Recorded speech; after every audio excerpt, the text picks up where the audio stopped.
아멘. 사사기서 강의 주제로 23번째, 그것을 우리가 차지하리라 입니다. 우리는 이 앞 시간에, 이 사사기 강의 앞 시간에 입다라는 사람이 시대의 대안으로 부름받는 장면을 공부한 바 있습니다. 그 장면을 통해서 우리는 두 가지를 깨달았는데, 첫 번째 깨달음은 아무리 출신 성분이 좋지 않고 환경이 어두워도 믿음을 붙들면, 하나님을 경외하면 승리할 수 있다는 사실입니다. 믿으시죠? 두 번째 깨달음은 세상의 위기가 하나님의 사람들에게는 기회가 된다는 사실입니다. 이와 같은 부름받은 과정 중에 입다는 길르앗 장로들에게 분명히 확인한 내용이 있습니다. 일단 내가 머리가 되고 나면 나중에 엉뚱한 소리 하지 않고 잘 따라올 수 있겠느냐. 물론 길르앗 장로들은 그렇게 하겠다고 다짐을 했습니다. 9절 말씀 볼까요? 입다가 길르앗 장로들에게 이르되 너희가 나를 데리고 고향으로 돌아가서 암몬 자손과 싸우게 할 때에 만일 여호와께서 그들을 내게 넘겨주시면 내가 과연 너희의 머리가 되겠느냐 하니, 길르앗 장로들이 입다에게 이르되 여호와는 우리 사이의 증인이시니 당신의 말대로 우리가 그렇게 행하리다 아니라. 입다는 이 모든 내용을 하나님 앞에 일명 공증을 합니다. 11절. 이에 입다가 길르앗 장로들과 함께 가니 백성이 그를 자기들의 머리와 장관을 삼은지라. 입다가 미스바에서 자기의 말을 다 여호와 앞에 아뢰니라. 그런데 재미있는 사실은 입다가 사사가 된 후에 전쟁이 바로 시작될 줄 알았는데 전쟁 기사는 없고 외교적 언쟁만 상당히 길게 소개가 됩니다. 옛날의 전쟁은 명분 전쟁이었어요. 그래서 입다는 암몬 족속의 왕에게 그들이 길르앗을 빼앗으려고 하는 것이 왜 잘못된 일인지를 역사적 배경을 가지고 설명을 합니다. 12절. 입다가 암몬 자손의 왕에게 사자들을 보내 이르되 내가 나와 무슨 상관이 있기에 내 땅을 치러 내게로 왔느냐 하니, 암몬 왕이 밀리겠어요? 안 밀리겠죠. 나름대로 논리를 가지고 또 대답을 합니다. 너희들은 애굽에서 올라왔고 우리는 여기서 오래 살았기 때문에 너희들이 거할 땅은 이곳에 없다. 13절. 암몬 자손의 왕이 입다의 사자들에게 대답하되 이스라엘이 애굽에서 올라올 때에 아르논에서부터 야복과 요단까지 내 땅을 점령했기 때문이니 이제 그것을 평화롭게 돌려달라 하니라. 하지만 입다는 이 말에 밀리지 않았습니다. 정확한 성경 지식과 역사의식에 입각해서 반박을 합니다. 사실 국제사회나 교계에서 외교적談判 능력은 참 중요해요.談판을 지으려면 일단 배포가 있어야 되고 상대의 본심을 꿰뚫는 통찰력이 있어야 됩니다. 입다에게는 이런 능력이 있었어요. 어디서 그 별 볼 일 없어 보이는 인생이 이런 능력을 터득하게 되었을까요? 두말할 것도 없이 하나님을 바로 알고 하나님을 제대로 섬기니 안목이 달라진 것입니다.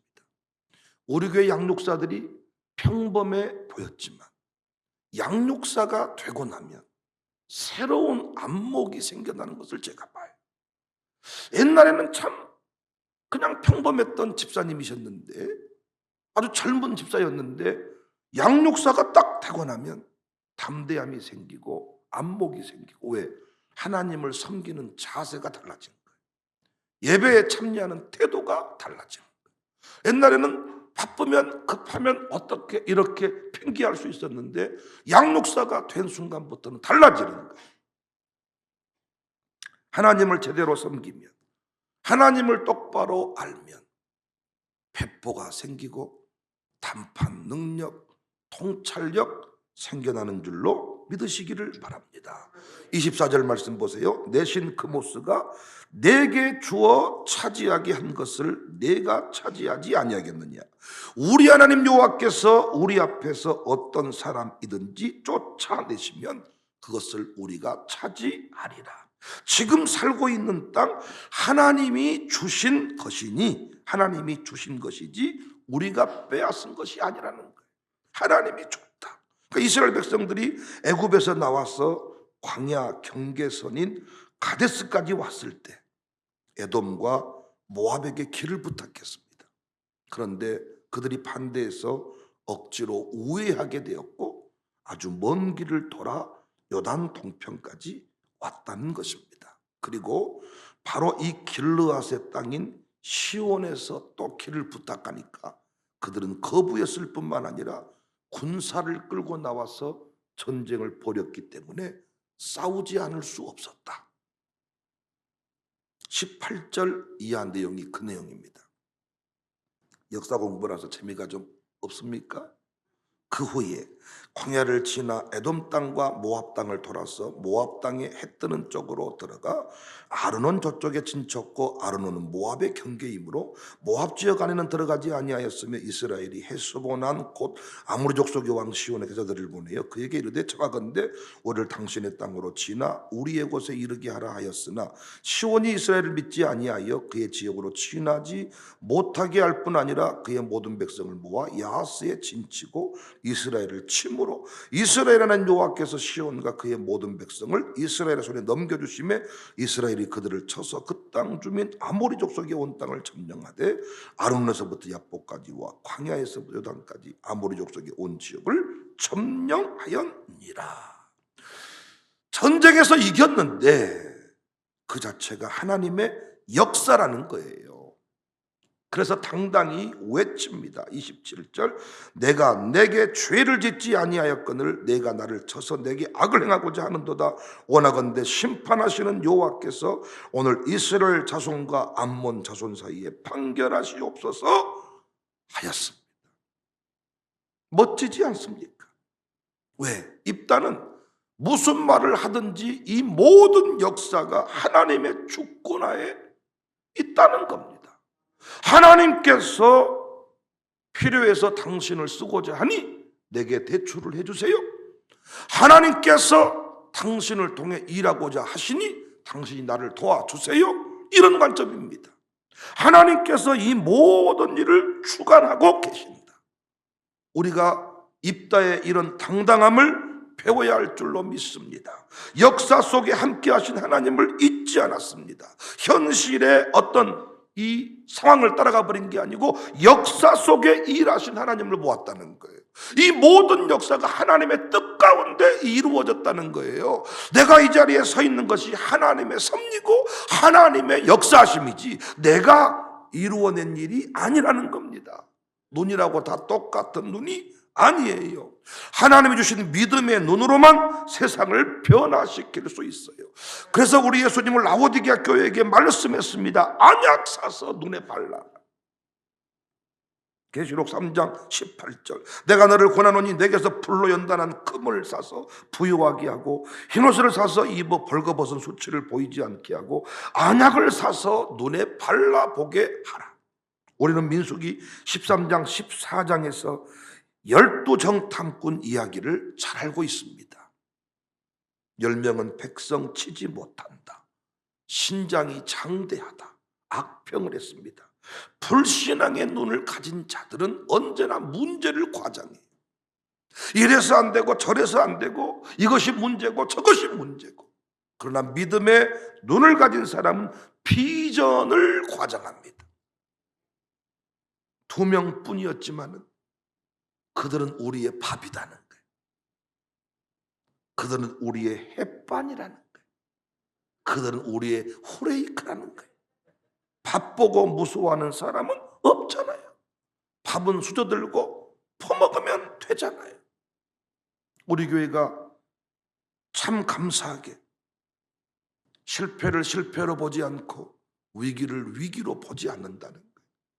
언제부턴가 우리 교회 이런 안목들, 그래서 실패할 것이 두려워서 가만히 놀고 먹는 게 아니고 하나님께서 명령하시면, 하나님이 허락하시면 어디든지 무엇이든지 각오하는 교회가 되었습니다. 저는 늘 여러분에게 말씀드렸잖아요. 아무것도 하지 않고 실패가 두려워서 아무것도 하지 않고 있는 인생이 아니라 하나님이 명령하시면 당당히 나아가서 실패라도 하는 사람들, 이것이 하나님의 일꾼이지. 하나님 이건 아닙니다, 이건 안 됩니다, 하나님이 하라는데 실패하게 하신 이유가 있을 것이고 이기게 하신 이유가 있을 것인데, 하나님의 관점에서 나를 바라보고 하나님의 관점에서 우리 교회를 바라볼 수 있어야 되는데, 이런 안목이 없으면 안 되지. 암몬을 그냥 암몬으로 보면 안 되지. 하나님 나라 확장의 방해꾼으로 보는 거죠. 골리앗도 마찬가지입니다. 영적 방해꾼으로 봐야 두렵지 않습니다. 세상의 위기도 위기로 보니까 두려운 겁니다. 기회로 봐야 됩니다.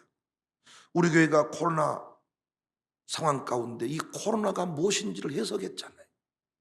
코로나는 건물 중심의 교회를 공동체 중심으로 흩으라는 하나님의 메시지다.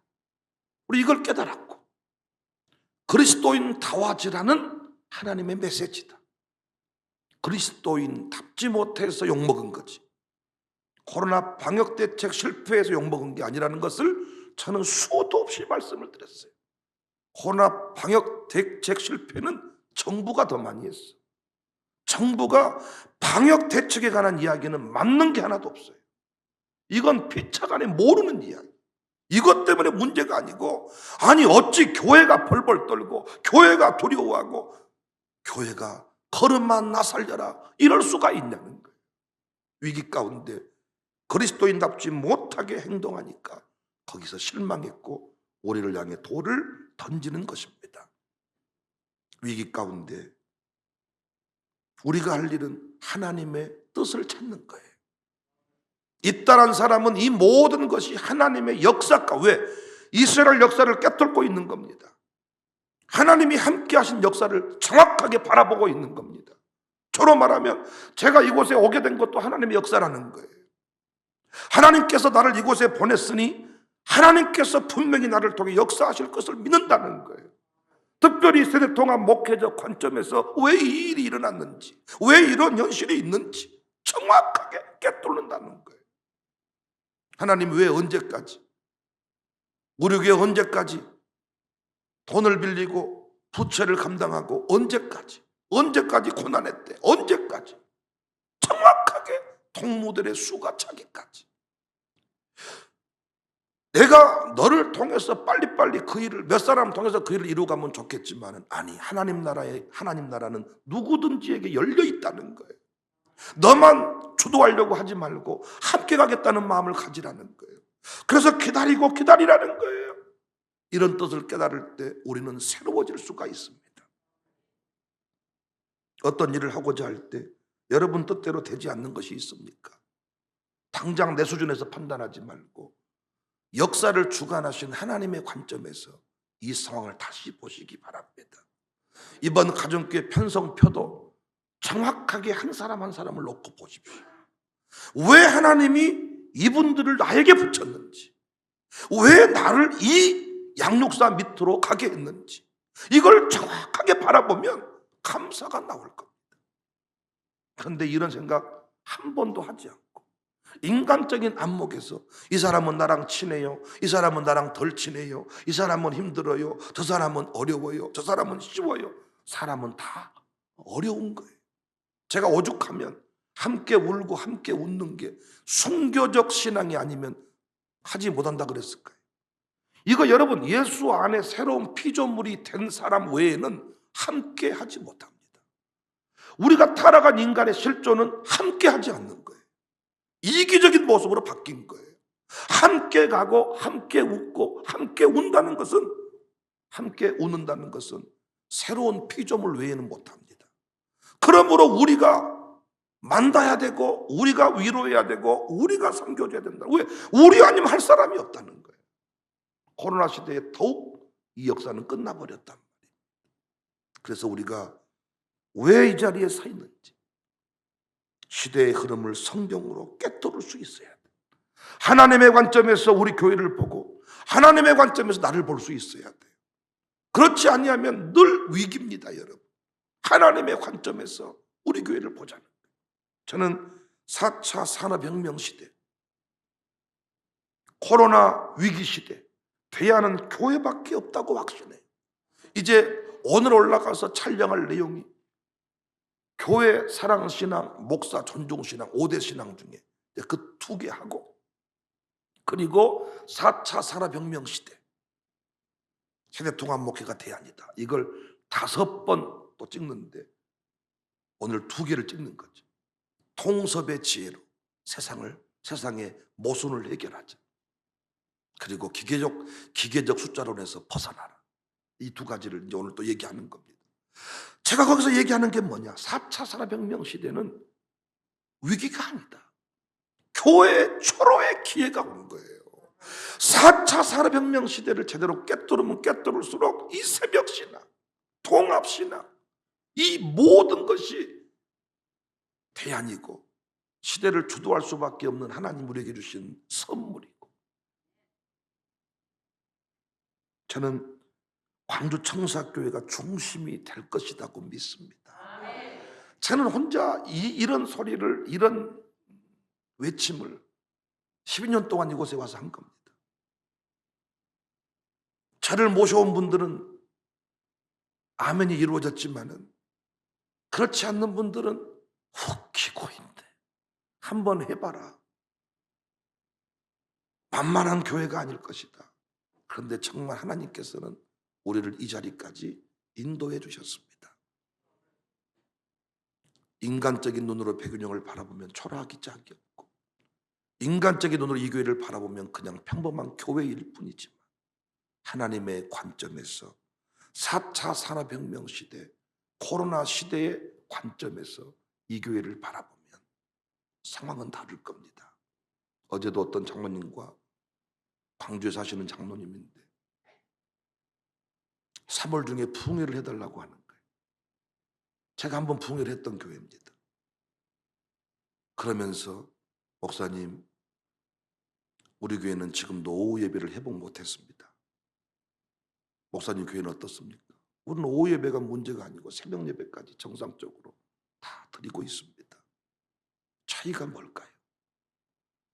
지금 광주의 90%, 많게는 90%가량이 오후 예배를 회복 못했답니다. 주일 예배 한 번 드리고 새벽 예배는 말할 것도 없겠죠. 코로나를 바라보는 관점의 차이입니다. 코로나는 만나면 감염되는 병으로 바라본다면 여전히 만나는 것을 두려워할 겁니다. 그러나 코로나는 만나는 것을 막아버리는 마귀의 장단이구나. 이건 얼마든지 지혜를 발휘하면 이길 수 있겠구나.